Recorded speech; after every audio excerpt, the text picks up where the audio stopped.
Hi, I'm Tom Stevenson, and welcome to Human Resources Management. This is lecture 9A, and today we're going to be looking at negotiations. So, when we think about negotiations, when we hear the word, we think about stuff like high-powered deals being hammered out. We think about free trade agreements. We think about maybe Kawhi Leonard trying to negotiate a contract with the Raptors before he left for the Clippers. We think about union contract negotiations. That's the kind of stuff you usually hear about in the news and in the media. So usually these are pretty tough negotiations, and very often the stakes are pretty high. But the truth of the matter is that we all are selling and negotiating all the time. We're always trying to sell what our position is. We're trying to get acceptance of it. We're trying to negotiate some in between of maybe what our position is and somebody else's position is.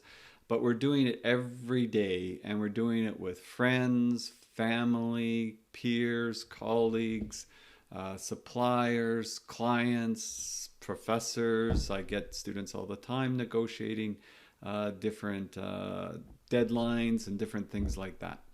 So you can think about this in a daily process, something that you can identify maybe with right now. Maybe you're trying to negotiate whether you go on a very short vacation somewhere local, I guess, given the current conditions, but something, what takeout are we going to have tonight? That sort of thing. So it's an ongoing process, and it's all the time. And I think it's good to recognize that because uh, we should have some understanding of why we're doing it and why somebody else might be interested in something's a little bit different than what we want. It's not always about what we want, although we'd like it to be that way. It's a big world, and there's lots of different things that can occur.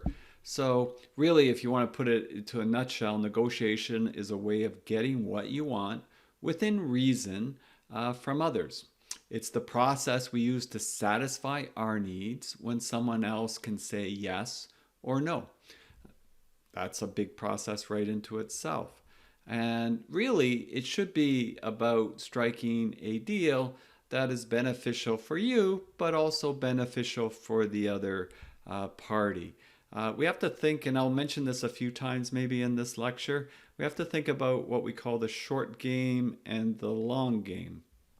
We can win on a short-term negotiation, but that might help us in the short term, but it might hinder us in the long term. You know, we've all heard the expression, they won the battle but not the war.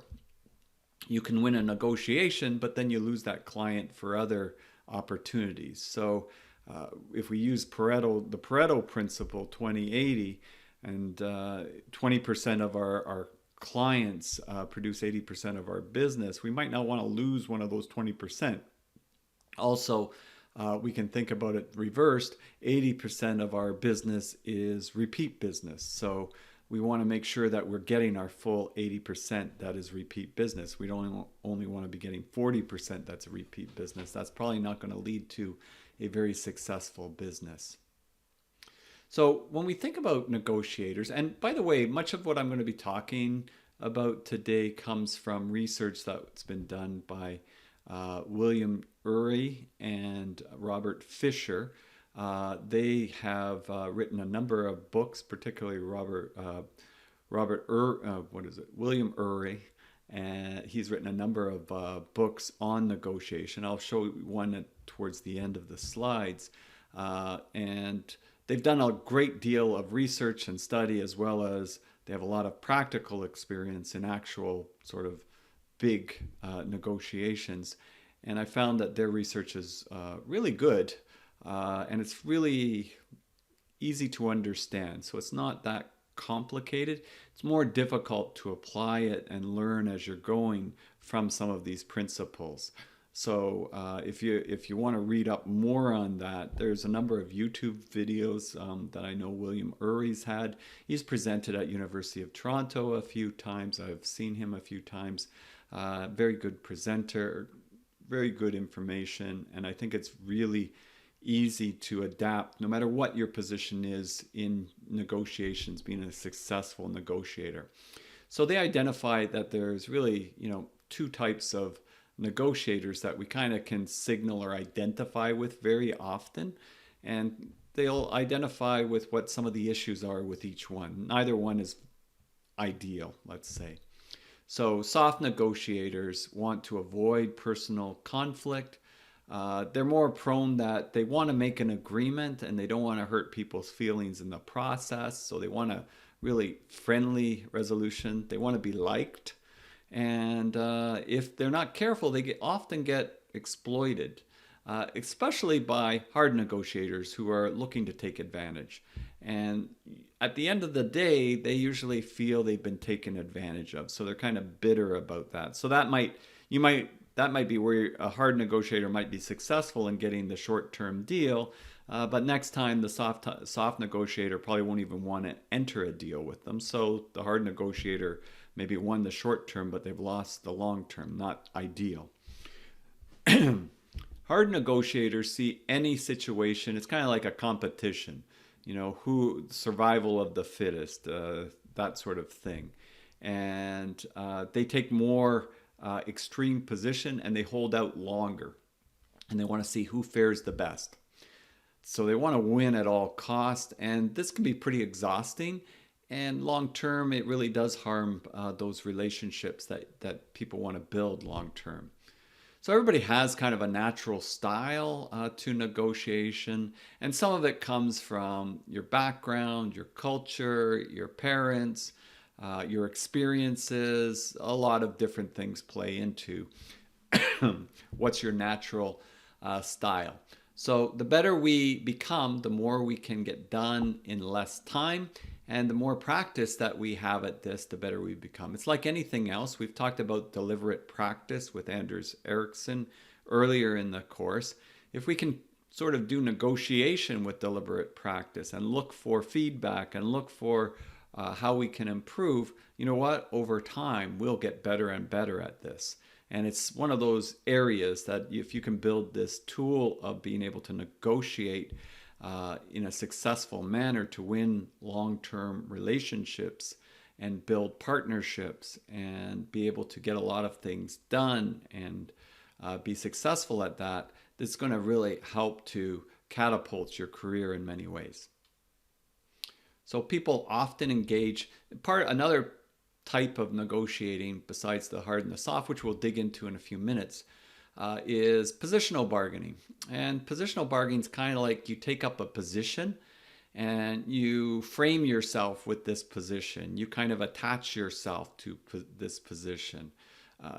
Politicians get into this position. They're the no tax politician. No tax is successful. We do not want any extra taxes. I think George Bush famously said, "Read my lips." This is the original George Bush. "Read my lips. There will be no new taxes." And then, of course, there was a recession. He got stuck. He had to put in some taxes, and he lost the next election. So that kind of stuff, you get rooted with it, and you identify with that position, and it can be really sort of costly sometimes. So classic example is also haggling. Some people will take a certain position and not be willing to move from that position. And sometimes, very often then, a deal is not reached. So when negotiators bargain over positions, they tend to lock themselves in. They tend to identify. It becomes personal. Their ego takes over and they identify with it. They don't want to lose the position. They want to save face, right? And that can be problematic. And I've seen it happen a number of times in a number of areas where a particular person has identified with this particular position and then they're attached to it. And then it's kind of like if this was the wrong position, it's kind of like they're attached to the Titanic. They got to go down with the ship. And that's positional bargaining in the worst framework. Others, of course, if they can win on the short term with some of those things, then it may look good to them or appear good to them in the short term, but often it's not the best deal for the other party. So Usually they win because of a balance of power, advantage, etc. But that may be temporary, and then the next time around, it can become a negative for them. There's a lot of biases that take over. We've mentioned in this course cognitive dissonance. This is where, it doesn't matter. You've taken this position. Anybody can sort of give you more data and more information about why this isn't the correct position. And it can be really well done and presented, but you won't waver because you've taken up this other position, and you would be deemed to be losing faith if you went away from it. So that's kind of looking at it from arguing over positions, and the likelihood of reaching an agreement becomes much less so when you really tied yourself to that position. So it's not likely or always going to give you the best business solution, and often means the parties can end up, because now it's getting personal. And when it gets personal, then people's emotions start to play into it. And when your ego is attached to it, tempers can flare and things can be said that aren't that easy to unsay after the fact.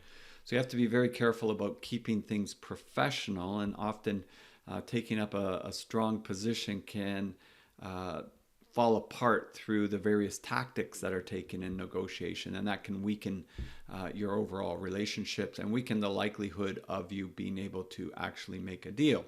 And sometimes businesses that have partnered on many deals in the past don't ever partner again as a result. So there's some things to think about from that perspective. Now, if we think about soft negotiations, we can think about, the aspect of extra soft negotiations where people are extra nice. They want to have that deal. They follow that style of negotiation. And instead of seeing the other side as adversaries, they prefer to see them as friends. And they want to be, give everybody the benefit of the doubt. Which, if you're probably negotiating against another soft negotiator, there might be some opportunity there, and that might work out favorably. But very often, a soft negotiator is taken advantage of from a hard negotiator. It's like some of the styles that come into soft negotiations are the participants are friendly, one goal, to get an agreement, right? And they tend to want an agreement more than anything else, which, again, that in itself might not be the best thing in all situations. There might be times where not having an agreement is a better result. So they're willing to make concessions to cultivate the relationship. They're soft on people and the problem, trust others, change their position easily, make offers, disclose their bottom line openly, accept one-sided losses to reach agreement. They search for the answer that they will accept, insist on agreement, try to avoid a contest of wills, and they tend to yield to pressure. Whereas hard negotiators, you can pretty much take all of these points and just reverse them. They mislead as to their bottom line. They demand on one-sided gains, search for the answer that you will accept, insist on your position, try to win a contest of wills. It's really the opposite of the other ones. Make threats, whereas the other ones yield to pressure, make threats, and the other side's yielding to pressure if they're soft. And if they see an opportunity to get even more than they originally thought, they're going to go after it. So hard negotiators tend to be that. As I said from the beginning, neither one is great. Hard negotiators, you tend to lose long-term relationships. You might get fooled once if you're a soft negotiator, but likely you'll just avoid a relationship the next time. So they both have their shortcomings. And in the world of business, usually our deals are not one-time deals. Most businesses, 80% or more of the business is with the same clients. So you have that repetition. That comes into play. It's much more rare where it's just a one-time interaction. And sometimes you think it's a one-time interaction, and then later something comes up that you have more than one-time interaction, and you're going to wish maybe that you had found a better way without steamrolling yourself over that other party, because it'll be more difficult the next time. So Yuri, in Getting to Yes, a book that they wrote, came up with sort of these four areas: people, interests, options, and criteria. And so really we'll talk about people and the interests, some variety of options, and some criteria to help in your negotiating process. So it's more what they call a balanced method instead of hard or soft. It's a different sort of way of reframing negotiations and thinking about negotiations. So, a big one, a really big one, is separate the people from the problem. Don't make people be the problem, make the problem be the problem. So, if you're in construction, let's say, and somebody did some work and it was subpar, it didn't meet the quality standards for the project or the contract, instead of saying to that person, I don't know who trained you, but they must have learned how to do this trade uh, from an amateur, right? They just insulted you. So they've made it personal. So now all of a sudden your back's up and you're looking at this like you don't want to fix it. You're going to move heaven and earth not to fix this, right? On the other hand, if they pointed something out and they said, we have a bit of a problem here. The drywall is not tapered off enough, and there you can sort of see the shadow lines. Do you have any suggestions how we can fix this? So you're kind of like not making it personal. You're making it about the issue. You're asking them how we can get this fixed. You really mean them, but you are being inclusive in all of this, and you're waiting for them to make some suggestions. Sure, we could go about, we could taper this off a bit more. All right, so we'll get this fixed for you. It's not adversarial, and it's not demeaning, and it's not making them on their, really responsive and wanting to dig their heels in to not help out, making it adversarial, basically. So because people have strong emotions, and it's easy to pull on people's triggers, and every human is different. So you got to also play with how you're dealing and interacting with each individual. That's why it's always good to follow the How to Win Friends and Influence People sort of outline that I may have mentioned earlier in the course, where you put yourself in the other person's shoes. You try to look at it from their perspective, and that'll help you to better present it to them, putting in those various points. So don't remove the person's ego from the problem and just make the problem the issue. And even there's tips that you can do with regards to that. I've got it coming up in a slide, but I'll discuss it now.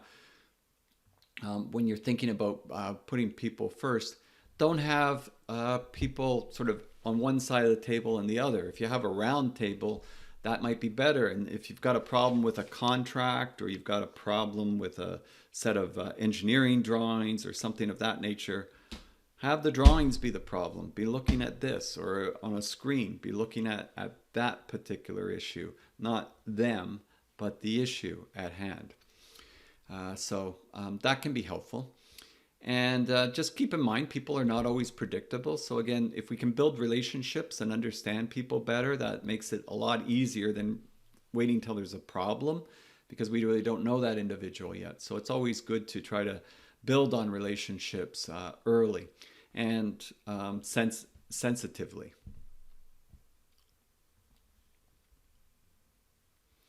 So when we think of negotiators, there's really two interests that we need to think about, right? That we have, you want to satisfy their interests, and you want to satisfy your interests. So that agreement will satisfy their interests. And beyond that, you also have an interest in the other side. So you have your own personal interest, and you should have an interest in the other side. If you're totally crushing the other side as far as thinking both the short game and the long game, you're probably going to be crushing the long game. Like, it's not going to be happening for you if you're only thinking about your side. Whereas if you're thinking about both sides, then that can be helpful that way. And it's important to carry out each negotiation in a way that will help rather than hinder those future relationships. So I've always found that it's more important to think about the relationships and the long-term interactions and how that's going to potentially play out than just only be thinking about the short-term gains to it. It broadens the picture. It adds breadth to the negotiation. So, as I mentioned, it's really helpful if you can build a working relationship early on. That's getting to know people, getting to know a little bit about their background, get to know a little bit about their interests, so you can have some pleasant discussions, that it's not always just about you getting something. And it'll also give you a little bit of understanding about their temperament and what pushes their buttons. And that helps you to keep things professional that way. And it's much easier to try to build a relationship before there's problems. So that should be conscious on your mind too. It can be as simple as asking somebody how their weekend was, what did they do? And over time, these kind of questions, you start to get a good understanding of somebody. Benjamin Franklin had this great technique. Walter Isaacson, in his biography of Benjamin Franklin, mentioned a story where Benjamin Franklin had this individual. When he was in politics, there was this very, very wealthy individual, probably like a Bill Gates of his time, or a Bill Gates or Elon Musk or somebody of that time, and very wealthy.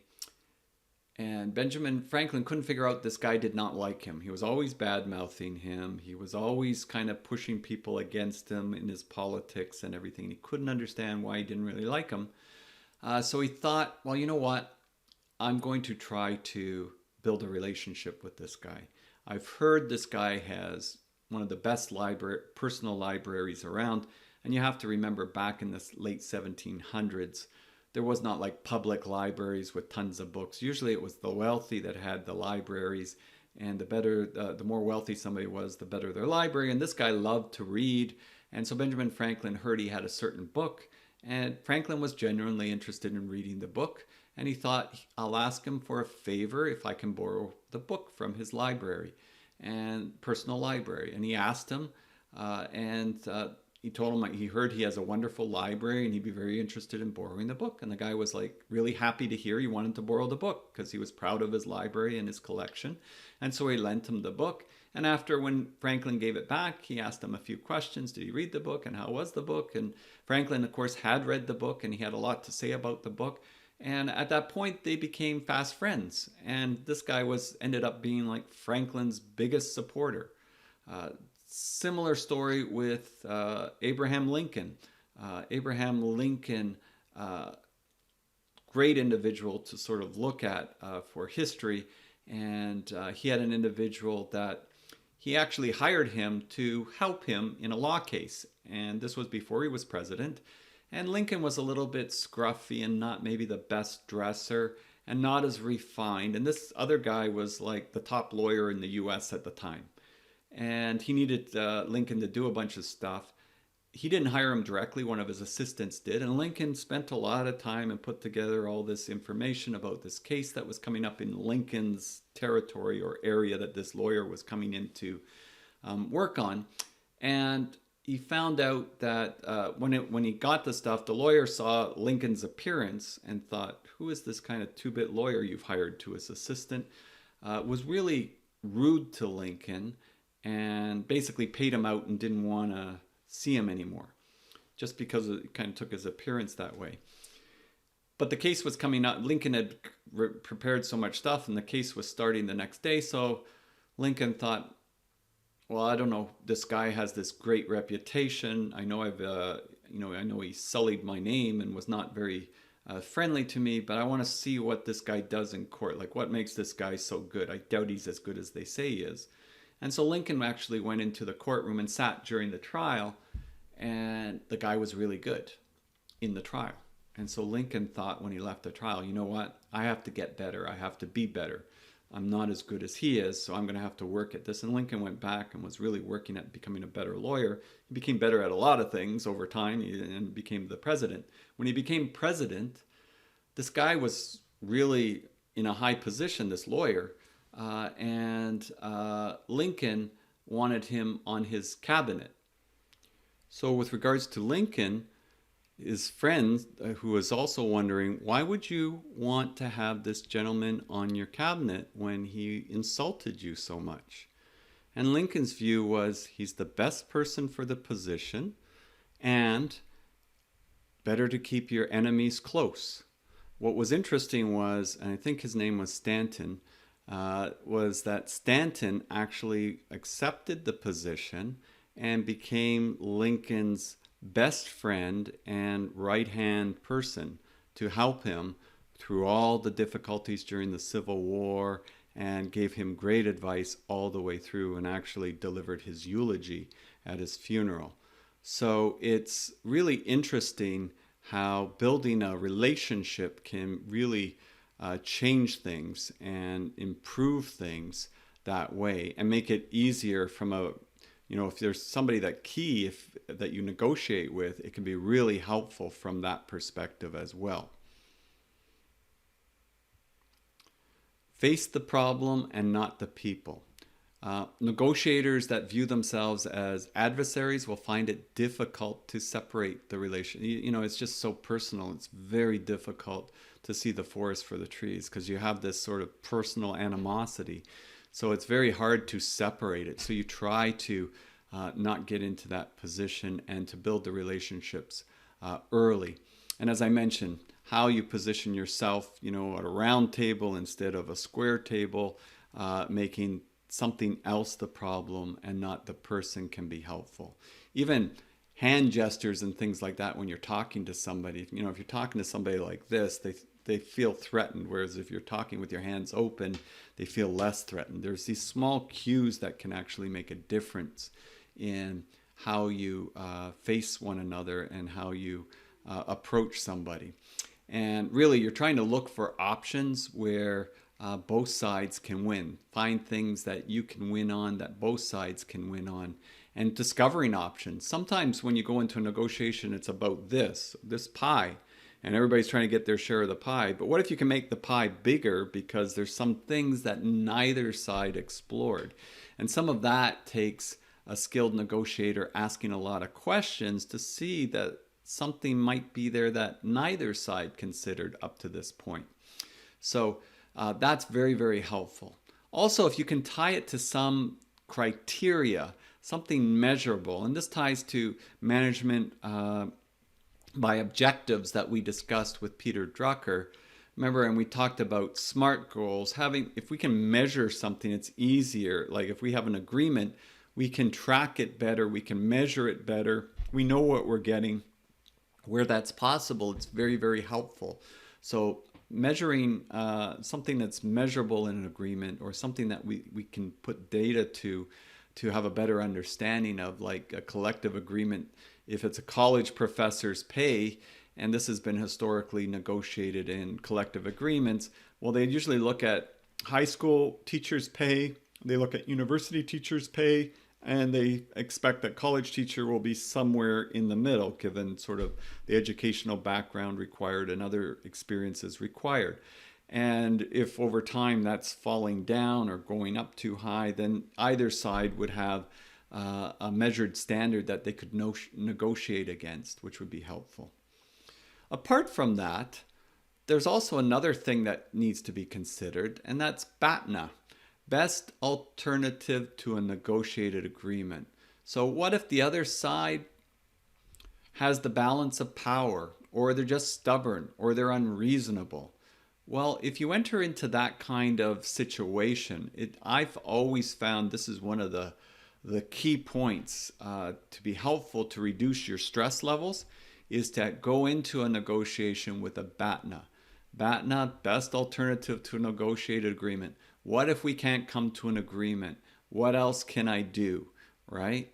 That's why if you have a job and you're looking for another job, it's really helpful if you haven't quit your base job. When you go into interviews, you're different. If you've quit your base job or left your base job, it's much more difficult because you don't have an alternative. If I'm going for a job interview and I already have a job, I have a best alternative to a negotiated agreement. I can stay where I am. I'm not under stress. If somebody wants to play hardball with me about salary or benefits and it doesn't make sense to me, it's like, it's okay. not a problem. I'll see you later. Uh, that can be quite empowering for people. I've seen it having done lots of job interviews with people that come in for an interview where the actual company is more desperate to hire the person than the person is to get the job because they have a BATNA. They have other alternatives. They're not feeling under pressure that way. Uh, I found even in my own case, I had when I was acting director, I did this for a couple of years. And I remember the dean wanted me to be full-time at the director, and she made me this offer. But when I looked at the offer, it really wasn't any better than full-time professors, and it was actually more secure from a security point of view. You had a lot of protections in place as a professor compared to a director. So I was kind of like, so why am I doing this, right? And so I went back and I tried to negotiate, and she said, I always remember what she said. She said, it's kind of funny in a way. She said, Tom, there's a reason why the coaches don't get paid as much as the players, right? So she's talking about professional sports. And I thought about that and I said, yes, but most coaches don't have the choice to go back to being a player. I had it written in my contract that I could go back to being a professor. And so that was where it pretty much ended because she wasn't willing to adjust the negotiation. So that was good though. I felt good about that. I didn't have that stress. Up to that point till I kind of dawned on me, I was getting kind of stressed about it. So that was helpful. Another example was where when I hired a faculty, and this faculty had retired, and they were a math faculty, and they were a very good math teacher. But they realized about 4 weeks into it that their pay wasn't quite what they wanted it to be. And in the college, there's certain structures, and they could get a certain amount for what they were doing, so many hours. It's kind of complicated. It's not like something I could really change. Would not be easy for me to change, to be honest. It would not be possible for me to change. And I told them that, but they insisted, and they were threatening that they were going to just quit and leave the class up in the air. So we had a meeting coming up, and this was, say, Thursday. And I thought about it, and I thought, well, I'm not in a very good position here. And they do have a lot more, balance of power at this point. And I thought, but there is another math teacher at the college, and this person is what I would consider the very best math teacher. And I thought I'd have a discussion with them and see if they would do the overtime to take over this class if it happened.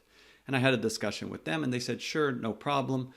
And so then I went into this negotiation knowing, okay, if this person quits, this other math teacher is going to come in. And you know what? This other math teacher, I think, is a little bit better than the one that's there. So usually, if you can think of this yourself, usually if you lose a teacher partway through and they bring in somebody that's not so good, you're not very happy. But if you lose a teacher partway through and you get somebody better, there's no problem. So I knew that that was the situation. This other teacher really thought they had me over a barrel. And at the end of the day, I just said, fine, you got to do what you got to do. And they were kind of shocked that I said that. But eventually they decided they weren't going to do it. And I just got the other math teacher to jump in, and everything went fine. And it relieved my stress going into that negotiation, to be sure. So having a best alternative to a negotiated agreement is really, really helpful for all of those reasons. Gives you a lot more confidence. Costs of using a bottom line. So rigid bottom lines, like where you have a tunnel vision and everything is clear and this is what it is and I don't go beyond that. It can be problematic, as I said, because maybe you can make the pie bigger. Maybe there's other things that you haven't considered. So be careful about how rigid you are on a bottom line. It's good to have a line that you won't go below, but after having considered, were these other options outside of this original consideration? So do I need to make adjustments there? Where some people just get so tied to it, it's like positional bargaining. So you have to be a little bit careful of that because it might inhibit your imagination and stop you from seeing some innovative solution that wasn't considered. So think about negotiating with the win-win concept, create win-win outcomes understand the other party's needs, strive for mutually beneficial solution. Try to be open-minded. Again, if you're not taking things personally, that's very helpful in stopping that. As I mentioned, the enlarging the pie concept. And by the way, for a win-win concept doesn't mean you have to win as much as the other side. Everything's relative, right? If you negotiate a bigger portion of the pie, but the other side is quite happy with what you've offered them up, as long as both of you are happy with that situation, then that's fine. That's a win-win situation. It's not that both sides have to get the same amount. In the world of publishing, I'm quite happy if I'm able to get a book published with a publisher and they want to work with me. I'm not thrilled that I'm not getting 50% of the royalties. You're getting like 15% of the royalties. But then again, if you stand back, they're taking a lot more risk and they're doing a lot more things. Then that makes sense. As long as it makes sense, then it can be a win-win. So when we think about a true win-win deal, we really want to try to solve the other person's problems as well as your own, and think about what do they expect from the deal, understand what they expect, identify items of value for both sides, list them in order of priority. That'll make it easier to negotiate, and understand their fear, maybe their history, their bad experiences, that's preventing them from being willing to do certain things because of past experience or history or friends that have told them this or other businesses where they've seen this occur. So you have to consider that. And again, that's putting yourself in their shoes and trying to understand where they're coming from in that process. So some secrets to great deal making that we might want to think about are do the research. You got to do a lot of prep. Really understand what's of value to you and what's you're maybe more willing to provide or give up on. So really understand your position, understand their position. Don't be in such a hurry for anything. Try to take your time, be methodical about it. If you're too quick to respond, that might be a signal that you're really like a soft negotiator, you're giving in too quickly. Always, if you're making a concession, ask for something else in return. There's a key point in negotiations. If you don't ask, you don't get. And I'll come back to this at the end. I think it's something that people don't do that often. Some of you do it all the time, and you're very good at it. And some people rarely do it because they feel uncomfortable. I don't want to, that's kind of embarrassing. I don't want to ask for that. I want to say that. But one thing's for sure, if you never ask, you're not going to get it. I talk about, I think in the last slide, I'll mention it, but get into practice of not being fearful to ask. That's why a lot of people, maybe they started out as a kid doing sales door to door. And, they built up a resistance of having doors slammed in their face when they were trying to sell something and negotiate the sale of something. And they had the doors shut in their face 100 times, and then maybe they make a sale. So they know if they keep at it, they can eventually make the sale. They know that if they prep well, they can eventually make the sale. They know that if they don't ask, they don't get. And then they're less fearful to do that. So it's almost like you need to practice it. And I recommend practicing on different things. If you, maybe not right now, but if you're going to a hotel, when you go to check in, ask if you can have a free room upgrade, right? So you just go to check in, ask if you can have a free room upgrade. My wife's actually a professional negotiator, and she always asks for these things. It never bothers her to ask for something. At first I would like cringe or this or that. And then after a while, I'd wonder how far she's going to take it and what she's going to end up with. I would say on rooms, probably 50% of the time you get a free room upgrade. Usually to the hotel, it means nothing to them if the room's empty for them to give you an upgrade. It's not a big deal. If it's full, then they just say no. And then you just say, okay, well, I tried. And you can move on to that. My wife, if she was returning a pie that we bought, I remember when the kids were little and it was past the expiry date, she would bring the pie back to Loblaws and we'd sit in the car, me and the kids, and I remember we would bet like what's she going to get? Because it was, most people it would be, I just want to bring the pie back and I want to get another pie, or I want to get my money back. Well, she would ask, well, what about my time and effort to come and drive back here? You know, it's not good practice for you guys to have expired things on your shelf and this and that. And it took a lot of time. And next thing you know, she comes back with a tub of ice cream, a pie, and a $50 gift card. If you don't ask, you don't get.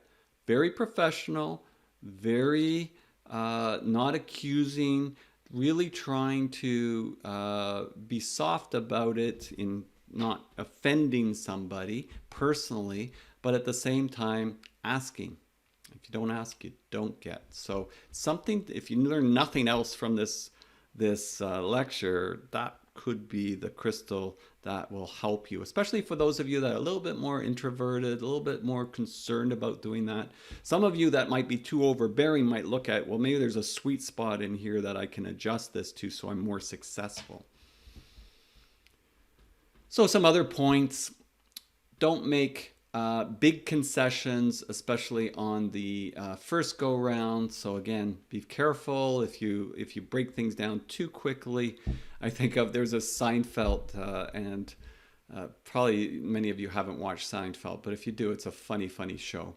And Kramer is suing. It was probably based on the original McDonald's case when somebody spilled hot coffee on themselves. So he spilled coffee on himself and he burned himself, and he's got this lawyer, and they go to negotiate the settlement, and the company's like in the office prior to, and they're willing to give him like $100,000 and free coffee for a year. And so they start out, Mr. Kramer, we are willing to give you free coffee for a year. And the guy was just about to say, and $100,000. And Kramer goes, I'll take it, you know, very quickly. So you want to be kind of methodical and careful and not be too quick. And, you know, if you're making concessions, you're making smaller concessions as it goes, being careful that somebody might be asking you for a pile of tiny concessions. This happens in the construction industry a lot. And if you add them all up, it's pretty much your whole profit for the project. So you have to be a little bit careful about seemingly insignificant things. Sometimes there's a book written, Don't Sweat the Small Stuff. Sometimes it's well worth it to sweat the small stuff, because the small stuff can add up to a lot if you're not careful. And make sure you can justify every concession. If you're going to give a concession, explain why now you're able to give that concession. That can be important. So if you're able to justify it and explain it, then they're thinking, well, you didn't just pump up the price on this and everything else. It's really sort of demonstrating you've thought this through. So don't go too fast. Make sure you have a walk-away position that's different than a bottom line, as we said. You still want to be flexible, but at the same time, you got to know when you're going to enter into that best alternative to a negotiated agreement area. And that's where that really helps.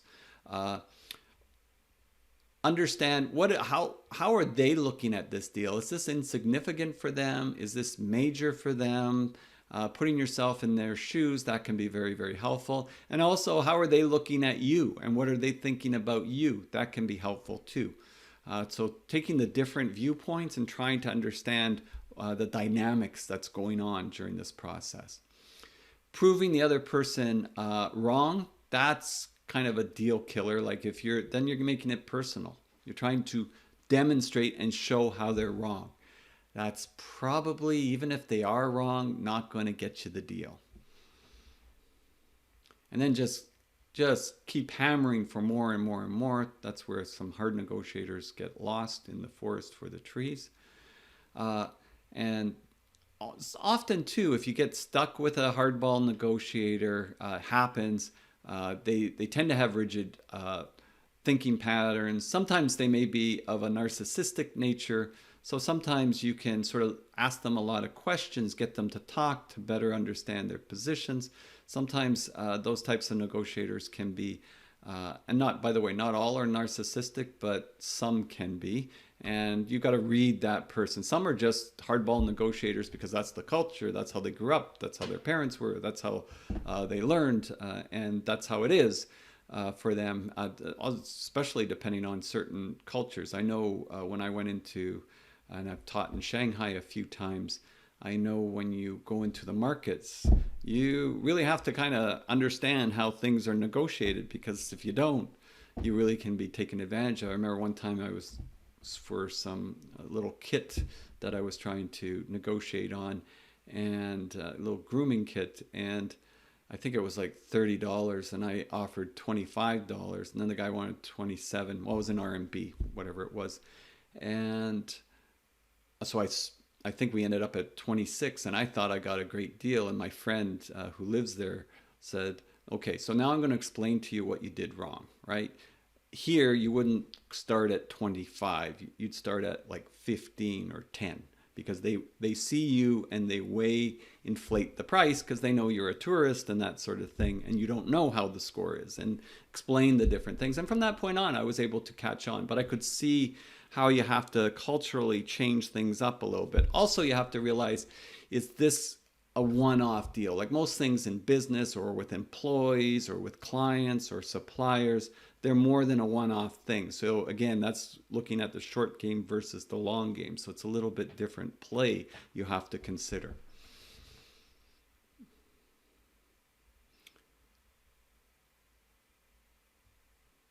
So when faced with a hardball, you want to take a hard look at the implications. Do you really want the deal this bad?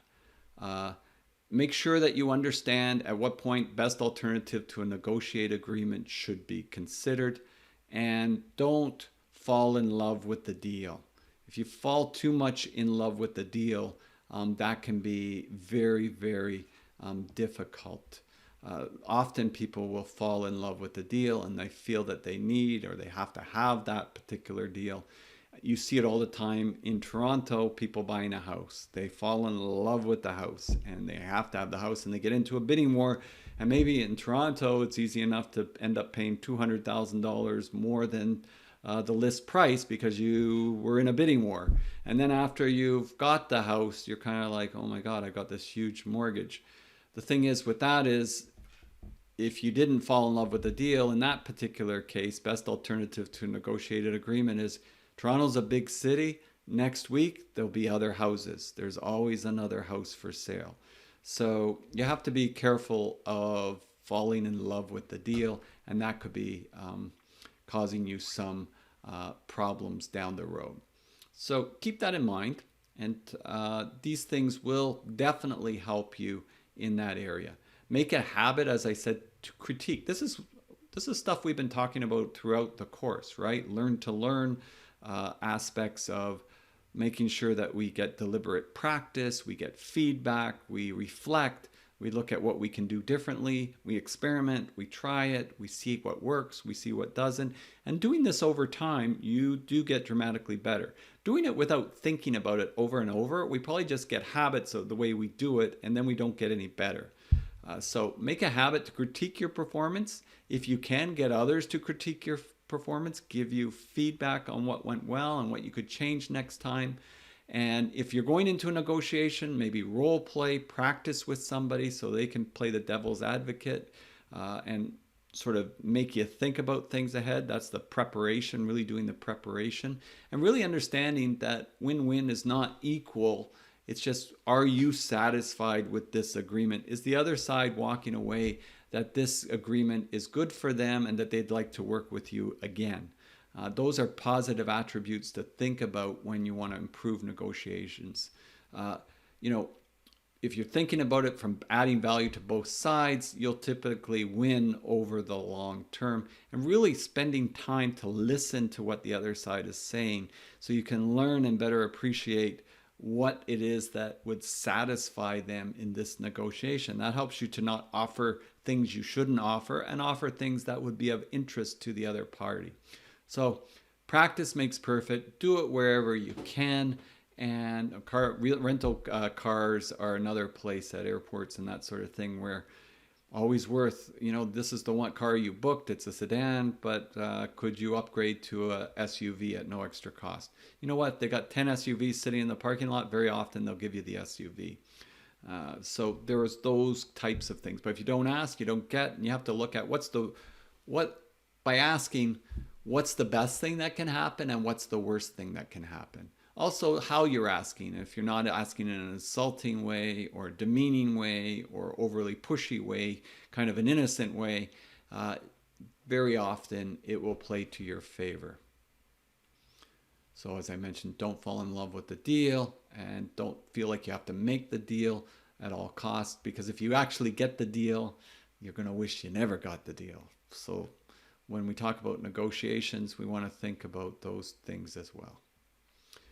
So I would like you, before our synchronous class on this, look at how do you typically negotiate, hard, soft, or balanced. And some of you might have some answers that I'm hard in these situations, soft in these, but give it some thought and some self-reflection of where you are and maybe why you negotiate that way. Is it something that's innate? Is it something cultural? Is it something that you learned from somebody?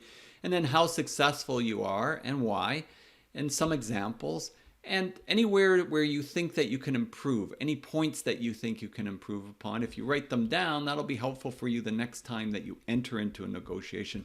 Remember, deliberate feedback, how can we do things better? And then for you to act in that, as Deming would say, that continuous improvement way that you're bettering yourself on this particular skill set. So as I mentioned, this is one of the books. This one was written a while back, but it's still sort of I would say, the book on this topic. And there are other ones like Before Getting to Yes, that's more in the preparation side of things, After Getting to Yes. So there's a number of other books to this, but this is the original one, so I think it's a good one to look at. And so next up, we'll be going into lecture 9B, and I'm Tom Stevenson, and I'm hoping that you took away a lot from this lecture, and it's good to sort of reflect, write down some points to try and make this stuff stick. And we'll be discussing in class, which will help it also to make it stick and resonate with you, because it's fluid in everything that you end up doing. If you're a manager, you're doing it all the time. And going back to give and take, there's a lot of give and take involved. Can't be all take and no give. As the plumber that one time worked for me as a subcontractor told me when I was about 19 and I was managing a project. So always remember that. Have a great day, and we'll see you soon.